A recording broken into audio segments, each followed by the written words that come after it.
नमस्कार, स्वागत है आपका KSG न्यूज फॉर एस्पिरेंट्स में। मैं हूं गौरव राजगुप्ता। अगर आप यूपीएससी सिविल सर्विस एग्जाम के लिए तैयारी कर रहे हैं या किसी अन्य कॉम्पिटिटिव एग्जाम के लिए तैयारी कर रहे हैं तो उन करंट अफेयर्स के टॉपिक्स को हम कवर करते हैं इस बुलेटिन में, जो आपके एग्जाम या आपके तैयारियों से, आपके सिलेबस से जुड़ा हुआ है। वो खबरें जो आपके एग्जाम में आपसे पूछी जा सकती हैं, खबरों में छिपे हुए वो फैक्ट्स जो आपको जानने चाहिए, ये सब आपको मिलेगा इस बुलेटिन में। साथ ही हम कोशिश भी करेंगे आपको इन एग्जाम्स के लिए मोटिवेटेड भी रखने की।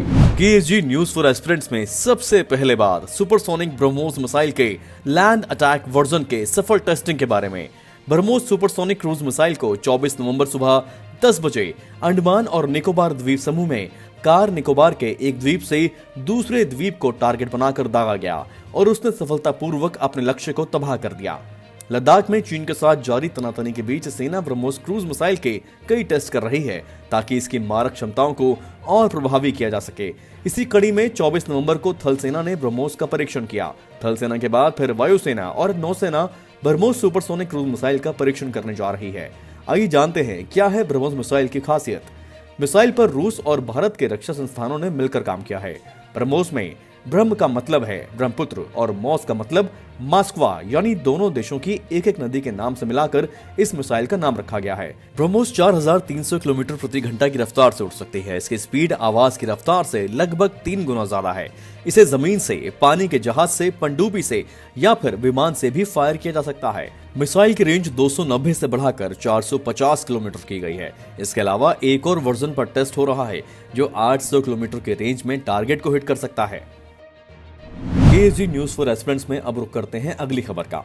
मंगल ग्रह पर आई थी भयावह बाढ़। नासा के क्यूरोसिटी रोवर ने भेजे जीवन के सबूत। इस बाढ़ को वैज्ञानिक मेगा फ्लड कह रहे हैं। Jackson state university, Cornell university, university of Harvard और नासा के शोधकर्ताओं ने मंगल ग्रह पर भेजे गए मार्स क्यूरोसिटी रोवर द्वारा भेजे गए डाटा का एनालिसिस कर पता लगाया कि मंगल ग्रह पर 400 करोड़ साल पहले एक भयानक बाढ़ आई थी। इसके सबूत मंगल ग्रह के गेल क्रेटर में मिले हैं। इस स्टडी में शामिल साइंटिस्ट एल्बर्टो जी फेरन ने बताया कि 400 करोड़ साल पहले मंगल ग्रह पर जीवन के अंश थे। इनका स्वरूप बेहद सूक्ष्म रहा होगा, यानी माइक्रोबियल जीव यहाँ रहते होंगे। यहाँ पर बाढ़ के समय कुछ लहरें 30 फीट ऊंची उठी थी। पानी के लहर का फैलाव 450 फीट था। बड़ी लहरों के निशान भी गेल क्रेटर की चट्टानों और मिट्टी में मिले हैं। इन्हें वैज्ञानिक मेगा रिपल्स या एंटीड्यूनस कह रहे हैं। एल्बर्टो ने बताया कि जब बाढ़ खत्म हुई होगी तब गर्मी की वजह से पानी भाप बन गया होगा। मंगल के वायुमंडल में नमी की मात्रा बढ़ गई होगी और उस समय सूक्ष्म जीव जरूर पनपे होंगे। अब बात करते हैं चीन के लूनर मिशन की। चीन ने चंद्रमा पर भेजा अपना अंतरिक्ष यान। 40 साल बाद लेकर आएगा चांद के नमूने। चीन ने अपना चांग-ई 5 चंद्रमा के लिए रवाना कर दिया है। ये चीनी अंतरिक्ष यान करीब 4 दशक के बाद पहली बार चंद्रमा की सतह पर उतरेगा और वहां से नमूने लेकर वापस पृथ्वी पर आएगा। इस अंतरिक्ष यान को लेकर चीन का बेहद शक्तिशाली अंतरिक्ष यान लॉन्ग मार्च 5 रॉकेट हेनान प्रांत से 24 नवंबर सुबह रवाना हुआ। चीन अगर चंद्रमा की सतह से मिट्टी के नमूने लाने में सफल हो जाता है तो ये उसके लिए बड़ी उपलब्धि होगी। चीनी अंतरिक्ष यान चंद्रमा की कक्षा में पहुंचने पर अपना एक लैंडर वहां पर उतारेगा जो 1 लूनर डे यानी धरती के 2 हफ्ते जितना समय काम करेगा। लैंडर चांद की जमीन में करीब 2 मीटर गहरी खुदाई कर मिट्टी और चट्टान के 2 किलोग्राम के नमूने निकालेगा। फिर इस नमूने को लेकर असेंडर के पास जाएगा। असेंडर नमूने को लेकर चंद्रमा की सतह से उड़ेगा और अंतरिक्ष में चक्कर काट रहे अपने मेन यान से जुड़ जाएगा। अंतरिक्ष यान 15 दिसंबर के आसपास पृथ्वी पर लौटने के लिए तैयार है। मिशन का नाम चीनी चंद्रमा देवी के नाम पर रखा गया है, जिनके साथ पारंपरिक रूप से एक सफेद खरगोश है। आइए देखते हैं क्या कहती है वर्ल्ड मेट्रोलॉजिकल ऑर्गेनाइजेशन रिपोर्ट। इसके मुताबिक कोविड-19 में हुए लॉकडाउन के बावजूद कार्बन उत्सर्जन में रिकॉर्ड बढ़ोतरी हुई है, जिससे वातावरण में तापमान बढ़ रहा है, गर्मी बढ़ रही है और समुद्र का स्तर भी बढ़ रहा है। धरती के वातावरण में रिकॉर्ड स्तर पर मौजूद ग्रीन हाउस गैसों की वजह से ही क्लाइमेट चेंज और एक्सट्रीम वेदर देखने को मिल रहा है। संयुक्त राष्ट्र की मौसम एजेंसी वर्ल्ड मेट्रोलॉजिकल ऑर्गेनाइजेशन ने कहा है कि साल 2015 में पहुंचे 400 ppm का रिकॉर्ड टूट गया है और साल 2019 में वातावरण में कार्बन डाइऑक्साइड का स्तर 410.5 अंश प्रति 10 लाख ppm के नए ऊंचे रिकॉर्ड पर पहुंच गया था, जो 2018 में 407.8 ppm था और इस वर्ष भी इस स्तर के बढ़ते रहने की संभावना है। संगठन ने ग्रीन हाउस समूह की गैसों पर अपने वार्षिक बुलेटिन में सोमवार को ये जानकारी दी। ग्रीन हाउस से जुड़े कुछ जरूरी फैक्ट्स भी जान लीजिए। 2015 में हुए पेरिस समझौते के लक्ष्य हासिल करने के लिए दुनिया को कोयला, तेल और गैस जैसे ऊर्जा स्रोतों से हटकर सौर ऊर्जा, वायु, हाइड्रो पावर और परमाणु ऊर्जा का इस्तेमाल को बढ़ावा देना होगा। वैश्विक कार्बन उत्सर्जन का लगभग 50% हिस्सा चीन, यूरोपीय संघ, जापान और दक्षिण कोरिया से उत्पन्न हो रहा है।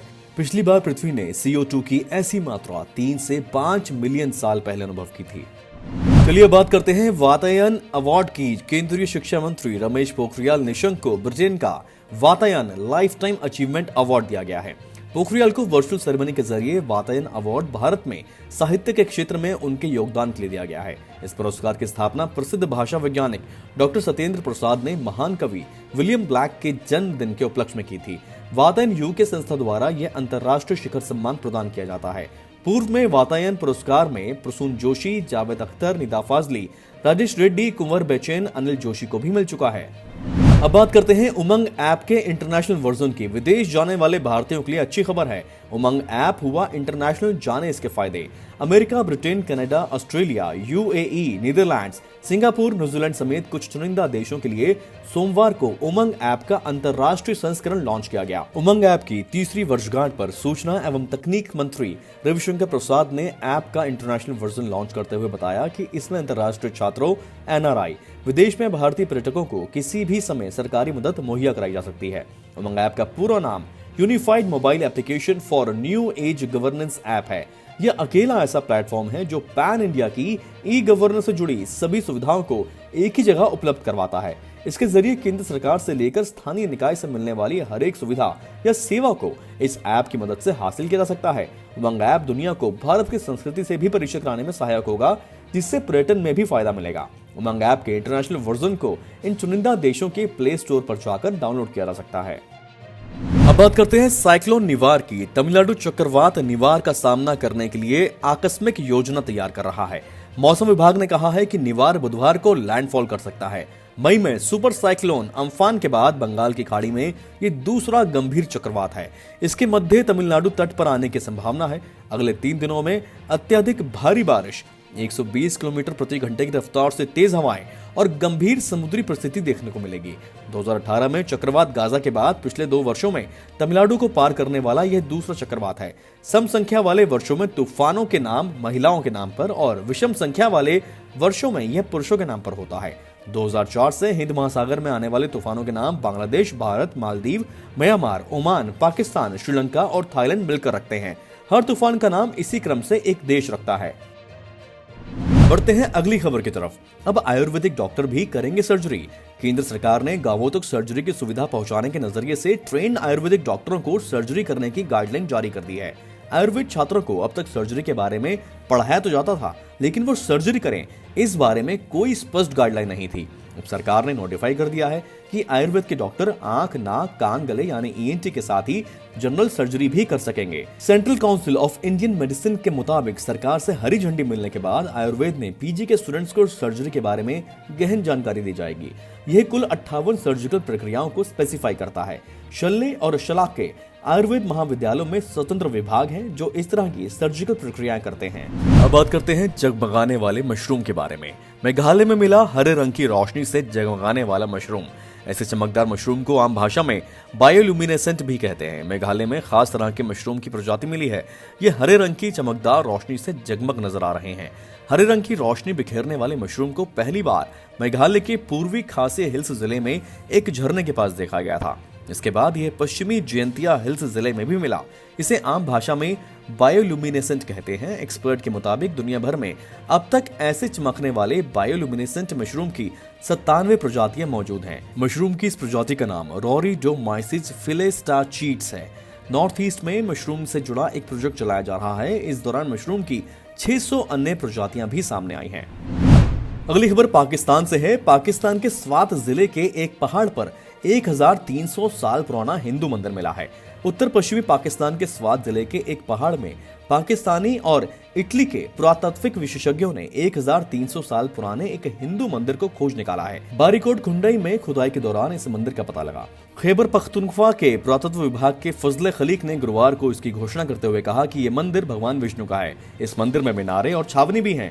मंदिर के पास पानी का कुंड भी मिला है। मंदिर 1300 साल पहले हिंदू शाही काल के दौरान बनाया गया था। हिंदू शाही या काबुल शाही 850 से 1026 ईस्वी एक हिंदू राजवंश था जिसने काबुल घाटी यानी पूर्वी अफगानिस्तान और कंधार यानी आधुनिक पाकिस्तान और वर्तमान उत्तर पश्चिम भारत में शासन किया था। इलाके में पहली बार हिंदू शाही काल के निशान मिले हैं। स्वात जिले में मिला गंधार सभ्यता का ये पहला मंदिर है। स्वात जिले में बौद्ध धर्म के भी कई पूजा स्थल स्थित हैं। तो ये था आज के खबरों का सारांश। मुझे पूरी उम्मीद है कि KSG न्यूज़ फॉर एस्पिरेंट्स का जो हमारा ये प्रयास है आपके लिए, ये आपके काम भी आ रहा होगा। ये खबरें आपको अच्छे से समझ भी आ रही होंगी। हमारा मकसद है कि आप अपने समय का सदुपयोग करें। कम समय में आपको वो खबरें मिल जाएं विस्तार से जानने की आवश्यकता आपको जिनकी है, वो फैक्ट्स आपको समझ में आ जाए जो आपसे एग्जाम में इन खबरों के संदर्भ में पूछे जा सकते हैं। आप अपना फीडबैक हमें ज़रूर दें और ऐसे ही इस वीडियो को लाइक करते रहें। कोई भी इंफॉर्मेटिव वीडियो, कोई ऐसा बुलेटिन आपसे मिस ना हो जाए, इसलिए इस चैनल को सब्सक्राइब अवश्य कर लें। जल्द मिलते हैं। Thank you. Best of luck.